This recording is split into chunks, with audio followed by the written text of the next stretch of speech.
इतना लोगों में शऊर नहीं था, उनको पता नहीं होता था कि व्हीलचेयर भी किसी चीज़ का नाम है। जो मेरे बड़े भाई हैं, आज अगर जो कुछ भी हूँ शायद उन्हीं की बदौलत हूँ।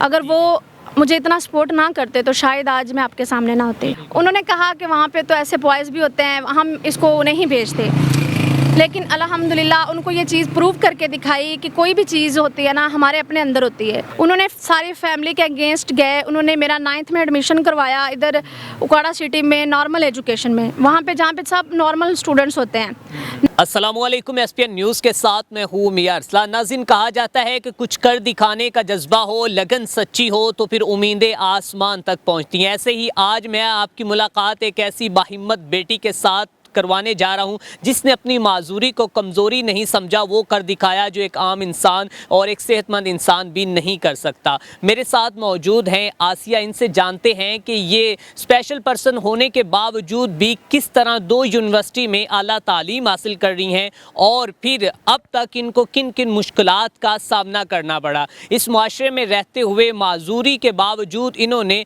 अपनी माजूरी को कमज़ोरी नहीं समझा और हिम्मत और जज्बे के साथ अपने काम के साथ लगन और मोहब्बत करती रही। आइए इनसे जानते हैं इनकी स्टोरी। अस्सलाम वालेकुम। वालेकुम अस्सलाम।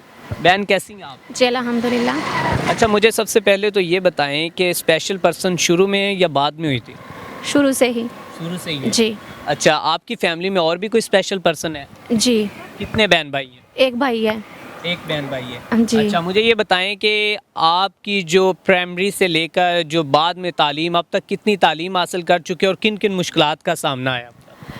पहले तो ये था कि प्राइमरी तक हमारे गांव में स्कूल था। ठीक है। मेरा ताल्लुक एक गांव से है, तो उस वहाँ पे बहुत ज़्यादा प्रॉब्लम्स थी क्योंकि तब इतना लोगों में शऊर नहीं था, उनको पता नहीं होता था कि व्हीलचेयर भी किसी चीज़ का नाम है। वहाँ पे ये जब मैं स्पेशल एजुकेशन में आई हूँ इधर उकाड़ा सिटी में, तब आके इस चीज़ का पता चला है और वहाँ पे खुद से जाना आना बहुत मुश्किलात हुई थी, लेकिन फिर मैनेज हो गया। लेकिन ये था कि पढ़ने का शौक़ था, किसी चीज़ को भी आगे नहीं आने दिया, चाहे मौसम सर्द था गर्म था चल जाता था। प्राइमरी तक जब मैंने तालीम हासिल की तो सबका यही कहना था कि अब बस करो, इतनी एजुकेशन बहुत है, आगे क्या करना है, आगे घर रहो, कोई काम सीखो। बिल्कुल ऐसे ही। तो लेकिन तब ये माइंड में था कि काम तो ज़िंदगी के किसी हिस्से में भी हम कर सकते हैं। बिल्कुल ऐसे। लेकिन एजुकेशन के लिए हमें एक मखसूस टाइम चाहिए होता है, स्पेसिफिक टाइम में अगर हम वो नहीं करते तो बाद में हम नहीं कर सकते। अच्छा, मुझे बताइएगा फैमिली में सबसे ज़्यादा सपोर्टिव कौन रहा? किसने इतनी सपोर्ट की कि आज आसिया जो कि एक मिडिल क्लास फैमिली से और गांव में रहती हुई आज माशाल्लाह एक यूनिवर्सिटी में आला तालीम हासिल कर रही है? भाई ने। पेरेंट्स तो होते ही हैं, लेकिन उसके बाद भाई एक कोई स्पेसिफिक बंदा होता है कि जो आपके लाइफ में होता है कि उसने कहा होता है कि इसको मैंने अपने साथ लेके चलना है, इसके अगर इसकी जिस्मानी कमज़ोरी या कोई भी मामलात मैंने उनको इस चीज़ का उन्हें कोई भी एहसास नहीं होने देना, ऐसे ही था? वो मेरे भाई हैं, जो मेरे बड़े भाई हैं, आज अगर जो कुछ भी हूँ शायद उन्हीं की बदौलत हूँ। अगर वो मुझे इतना सपोर्ट ना करते तो शायद आज मैं आपके सामने ना होती। अच्छा, मैट्रिक कैसे किया, फिर कॉलेज लाइफ, फिर अभी यूनिवर्सिटी, और वो भी 2 यूनिवर्सिटी से तालीम हासिल कर रही? जब मेरा प्राइमरी तक तो उधर गांव में पढ़ा, उसके बाद इधर सिटी में हमें किसी ने बताया, जानने वालों ने, कि इधर स्पेशल एजुकेशन है, वहाँ पे इस तरह के बच्चे होते हैं, आप इसको उधर भेजो।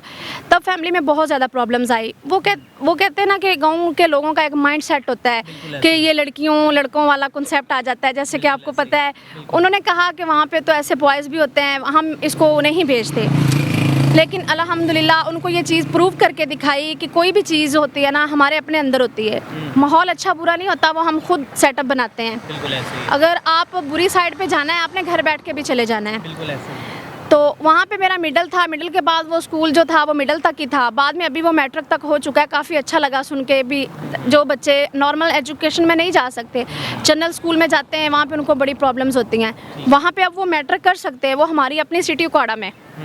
बिल्कुल ठीक है। तो अच्छा, मुझे बताइएगा कि अब तक जहाँ पर एक ऐसा मुआशरा है कि जिसमें एक आम इंसान को बड़ी मुश्किलात का सामना, मेरे जैसे को जो कि कॉमन बंदे को बड़ी मुश्किलात का सामना, फिर पर्सन आपको अब तक क्या क्या मुश्किलात हुई? मुश्किलात तो बहुत हुई। पहले तो ये होता था कि वही मिडल, जब मैंने 9th में एडमिशन लिया था ना, तो मेरा जो छोटा भाई था ना, उन्होंने ही ये बोल दिया कि रहने दो, क्या करना है पढ़ के। तब मतलब छोटे भाई ने जो बोला ना, तो बड़े भाई का था कि नहीं, हमने इसको पढ़ाना है। ठीक है। वो उनके एक टीचर थे, आज भी मुझे उनकी बात याद है। उनको कहते हैं ना कि जो इंसान अच्छा इंसान होता है वो लफ्ज़ों में हमेशा याद रहता है, चाहे मैं उनसे बाय फेस नहीं मिल पाई अभी तक, ठीक है। लेकिन मेरी विश रही उनसे मिलने की। उन्होंने भाई ने जब उनको बताया, तो मेरी सिस्टर है, तो उन्होंने भाई को एक बात समझाई कि आपने इसको पढ़ाना है, ठीक है।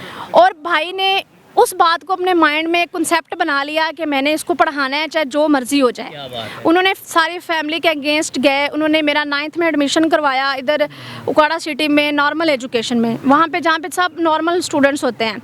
9th 10th मेरी उधर की है। ठीक है। वहाँ पे बहुत जाके मुझे थोड़ा सा फील होता था कि क्योंकि स्पेशल एजुकेशन में वो चीज़ें नहीं होती, वहाँ सब एक जैसे होते हैं।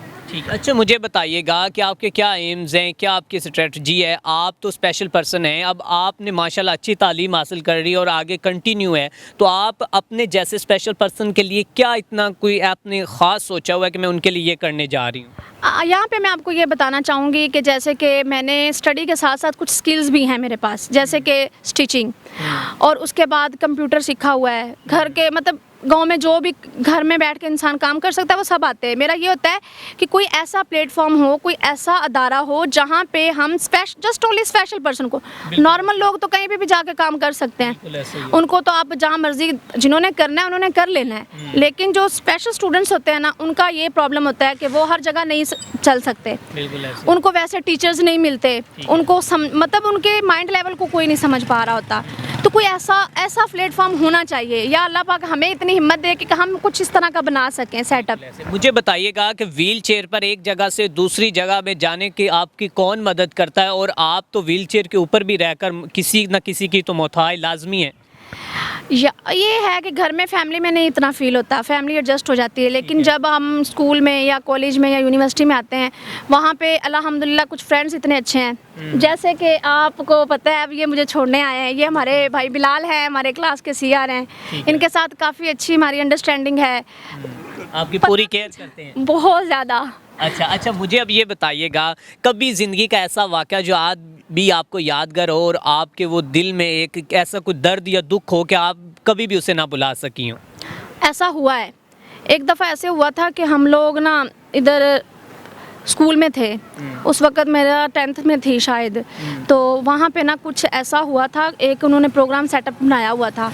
उनका था कि यहाँ जब हम लोगों ने वहाँ जाके सबको कहा ना कि देखो सबने पार्टिसिपेट किया, मैं खुद स्पीच करती हूँ अपने स्कूल में, बहुत अच्छी करती रही हूँ। मेरे टीचर्स अभी जहाँ यहाँ पे यूनिवर्सिटी में वो ब्लाइंड हैं, मेरे जो सर थे उधर, सर जहांजेब साहब, उन्होंने मुझे बहुत, वो कहते हैं ये चीज़ें मेरे अंदर इम्प्रूव करवाई। उन्होंने मुझे हर फंक्शन में पार्टिसिपेट करने के लिए उन्होंने कहना कि आप करो। वहाँ पे जब ये बात आई ना, तो स्कूल वालों ने सबने ऐसे देखा कि ये स्पेशल बच्चा है, ये कैसे कर पाएगा नॉर्मल लोगों के साथ। ठीक है। लेकिन बाद में मैंने उनको करके दिखाई भी, हम भी कर सकते हैं। क्या बात है। और सबने इतना अप्रिशिएट किया। वो थोड़ा डिसपॉइंटिंग पॉइंट भी था जब सब के माइंड में, सब क्लास फेलोज, स्कूल फेलोज या मतलब टीचर्स के माइंड में था कि हम नॉर्मल स्टूडेंट के साथ इसको अगर हिस्सा दे रहे हैं, पार्टिसिपेशन ये कर रही है, तो ये क्या उन जैसा तो नहीं कर पाएगी। लेकिन उनका जो ये माइंड कॉन्सेप्ट था ना, ये ख़त्म हो गया उस वक्त। ठीक है। अच्छा, मुझे ये बताइएगा, अब आप क्या क्या तालीम हासिल कर रही हैं? मेरी इधर उकाड़ा यूनिवर्सिटी से MA एजुकेशन है, आगे MPhil का इरादा है, और इलामा इकबाल ओपन यूनिवर्सिटी से मेरा MA कंप्लीट हो चुका है, MA इस्लामिक स्टडी। माजूरी के बावजूद आप दो यूनिवर्सिटी में आला तालीम हासिल कर रही हैं, ये कैसे मुमकिन है? भाई वो कहते हैं ना, बात ये होती है कि जब आप कुछ करने का सोच लेते हैं ना, वो एक मशहूर बात है, जैसे कि शायद आपने सुनी हो, उसमें कहा जाता है कि हारने में और हार मानने में फ़र्क है। बिल्कुल ऐसे ही है। जब आप किसी चीज़ के लिए हार मान लेते हैं ना, तो फिर आप जीत भी जाते हैं, तो कोई वो नहीं होता। आप हमेशा अपने माइंड में एक बात रखें कि हमने हारना है, लेकिन हार नहीं मारनी। क्या बात है।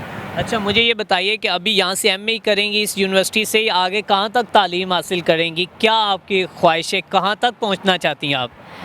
आगे इंशाल्लाह MPhil का इरादा है, MPhil के बाद PhD, लेकिन अभी फ़िलहाल ये है कि साथ में कोशिश चल रही है कि कोई जॉब वगैरह हो जाए। अगर नहीं होती तो फिर MPhil इंशाल्लाह बहुत जल्द एडमिशन अभी ओपन होंगे तो MPhil में एडमिशन लेंगे। ठीक है। अच्छा, मुझे बताइएगा कि इस जो कि मुआशरे में रहते हुए हम जैसे लोगों को इन स्पेशल पर्सन्स के लिए ऐसा क्या ख़ास तौर पर करना चाहिए कि स्पेशल पर्सन भी ऐसे महसूस करें कि जैसे इस मुआशरे में हम भी उनके बराबर हैं? सबसे पहले तो ये है कि उनको एक वो तनकीद नहीं करनी चाहिए। बिल्कुल ऐसे देखते हैं कि जैसे कि बाज़ लोग होते हैं वो इस तरह देख रहे होते हैं, ना कहते हुए भी वो कुछ कह जाते हैं। बिल्कुल सही कह रहे हैं। वो कुछ ना भी कहें ना, लेकिन उनकी नज़रें, उनका अंदाज़, वो ये चीज़ फील करवाते हैं कि हम उनसे कुछ, हमारे में कुछ कमी है। उनको कोशिश करनी चाहिए अपने आसपास, ये नहीं कि जस्ट मैं अपने लिए कह रही हूँ, ये सब पर्सन के लिए है। आप अपने आसपास जहाँ पे भी स्पेशल पर्सन को देखें, आप उनको अप्रिशिएट करें, आप उनकी हौसला अफजाई करें। आप ये देखें कि वो ज़िंदगी की पता नहीं किन मुश्किलात से लड़ रहा है, ठीक है। आपके अगर एक जुमले से किसी का हौसला बढ़े तो क्या आप इतना भी नहीं कर सकते? बिल्कुल ठीक है, थैंक यू। नाज़रीन, में साथ आसिया मौजूद थी जिसने अपनी माजूरी को कमज़ोरी नहीं समझा और हिम्मत और हौसले की एक मिसाल कायम कर दी। नाज़रीन, कहा जाता है कि समाजी रोहियों का रुझान कुछ यूँ है कि सरे राह कोई मर भी रहा हो तो हम इस चीज़ की फ़िक्र किए बगैर आगे गुजर जाते हैं, हम उसकी मदद किए बगैर आगे गुजर जाते हैं कि कहीं पुलिस या हमारे ख़िलाफ़ कोई अदारा केस ना बना दे। लेकिन इस समाजी रोहियों से, इंसानी एहसास से महरूम मुआशरे में इन जैसे जो जिस्मानी माजूरी और कमज़ोरी जैसे लोग हैं वो किस तरह अपनी ज़िंदगी गुजारते हैं, उनकी रोज़गार से लेकर तालीम के असूल तक उनको किन किन मुश्किलात का सामना करना पड़ता है, और इस चीज़ का इदराक सिर्फ इन्हीं ही को होता है जो इससे गुजरे होते हैं। मेरी इस मुआशरे में रहने वाले हर उस शख्स से यही गुजारिश है कि आप जैसे अपनी ज़िंदगी गुजार रहे हैं, इसी तरह स्पेशल पर्सनस के साथ आपका बिहेवियर, आपकी मोहब्बत, आपकी लगन इन लोगों के साथ ऐसे होनी चाहिए कि वो भी अपनी ज़िंदगी में आगे बढ़ सकें। इसी के साथ अपने मेज़बान मियां अरसलान को दीजिए इजाज़त। देखते रहें SPN न्यूज़।